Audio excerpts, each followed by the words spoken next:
The Waltz. Prologue. Paris, late 19th century.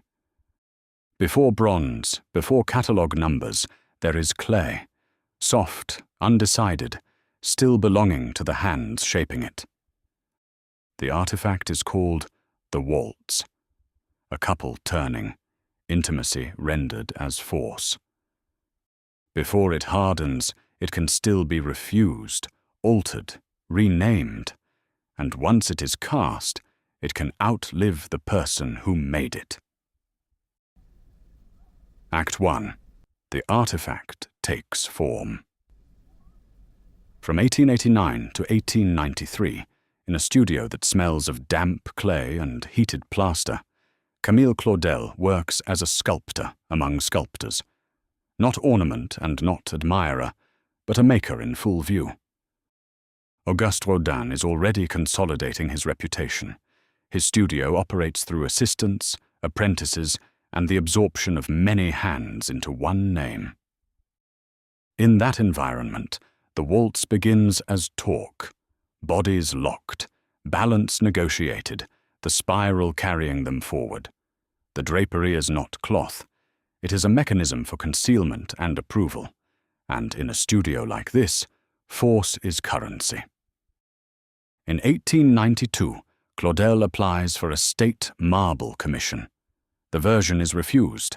The dancers are judged indecent in their nudity. Drapery is added. Approval still does not follow. The state does not reject clay. It rejects what it would have to endorse in public. The clay obeys hands. Display obeys approval. Archive fragment. Studio record. A studio ledger is opened. A name is written in dark ink. Below it, another name is added in a smaller hand. Assistants are listed without biographies. Hours are recorded. Hands are not. Work is described. Authorship is assumed. The page is blotted. The entry dries. The larger name remains. Act 2. The artifact changes hands. The waltz leaves the studio as a thing that needs permission to be seen. A patron, a foundry, a catalogue line. The work is called excessive, too intimate, too alive. The criticism is not really about form. It is about a woman controlling it. In one set of hands, it is a work. In another, a scandal. In another, an inconvenience to be delayed. In 1896, Claudel asks Matthias Morhardt to persuade Rodin to stop visiting her studio. The request is practical. Remove any suspicion that her work originates from him. Authorship requires distance, and distance requires cooperation. Rodin moves through salons with access to patrons and institutions.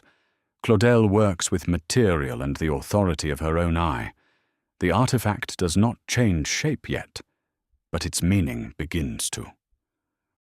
From 1904, the merchant Eugène Blot casts bronze editions of her sculptures and places them into circulation. The work enters the market, where ownership multiplies and interpretation splits. Opportunity is not distributed evenly, it is granted. Archive fragment. Exhibition line. An exhibition catalogue lies flat beneath a clerk's hand. Title: Medium, Dimensions. A category is selected.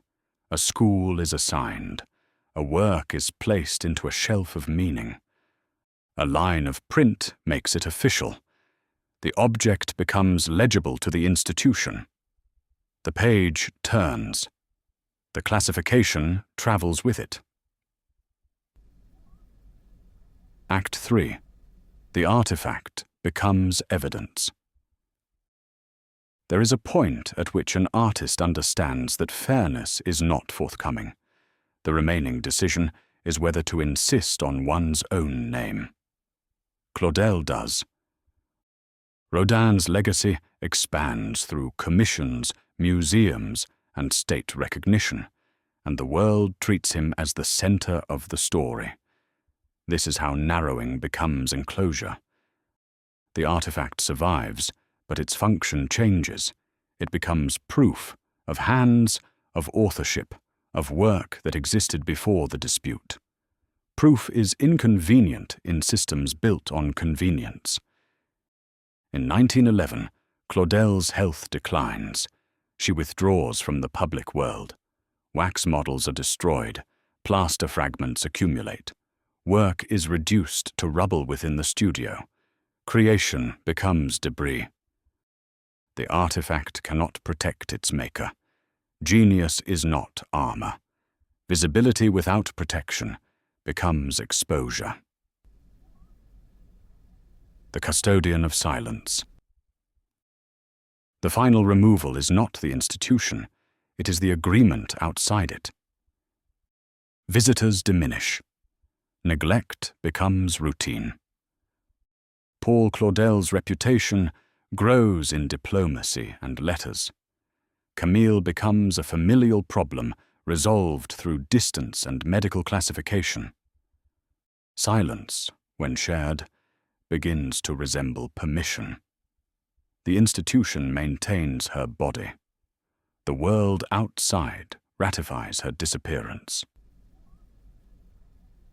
Archive fragment. Admission form.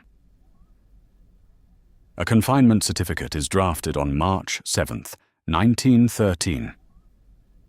Admission is recorded at Villevraz on March 10th, 1913. A transfer is processed in September 1914 to Mondevergue. Name entered. Date stamped. Diagnosis written in clinical script. Occupation left blank. The file is closed, filed as voluntary.